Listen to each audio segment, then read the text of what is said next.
Today, we're going to be looking at the corporate law practice course, and the topic we're discussing is the retirement by rotation of directors. So, you know that in a company, there are certain rules that govern how directors, and of course, this is referring to non-executive directors in a company, how they are to retire. And of course, non-executive directors are those directors who are not employees of the company. They simply attend board meetings from time to time and carry out other official duties from time to time.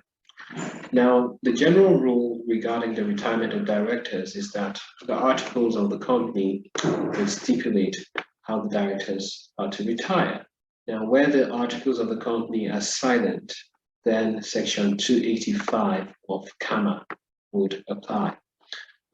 Section 285 of CAMA tells us that at the first annual general meeting of the company, all the directors shall retire, and then in subsequent AGMs, 1/3 shall retire. Now, if the number of directors in the company is not a multiple of 3, then it's the number that is nearest to 1/3 that shall retire. This means, for instance, that if the number of directors is 20, 20 is not a multiple of 3, then it's the number nearest to 1/3 that will retire. 1/3 of 20 would give you 6.3333 or something like that. So it would be 6 would retire at that meeting.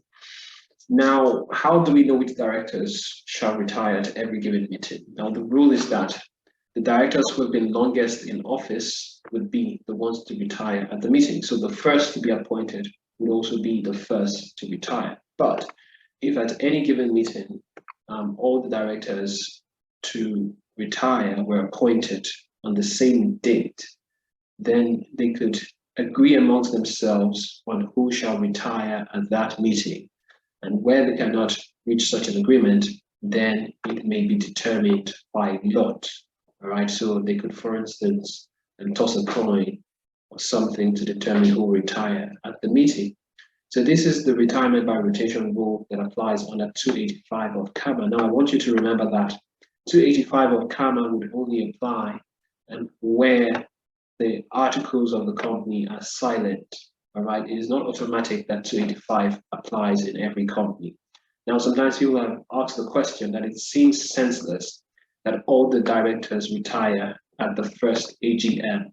But I want you to also know that when a director retires at an AGM, the retiring director also may offer himself for re-election and would be automatically be deemed to be re-elected, except if the company has determined not to fill that vacancy at that meeting, or his re-election has been put to a vote and he has lost, or he's not eligible for re-election. All right, so when directors retire at an AGM, they also could automatically be re-elected at such AGMs. And of course, you should also remember that a life director is not subject to the retirement by rotation rule.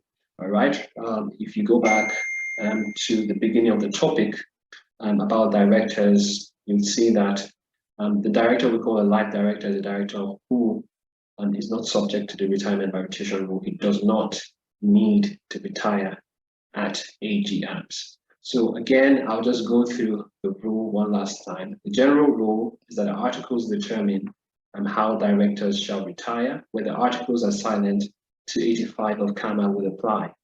285 of CAMA tells us that all the directors in a company shall retire at the first AGM of that company, and in subsequent AGMs, 1/3 of the directors shall retire.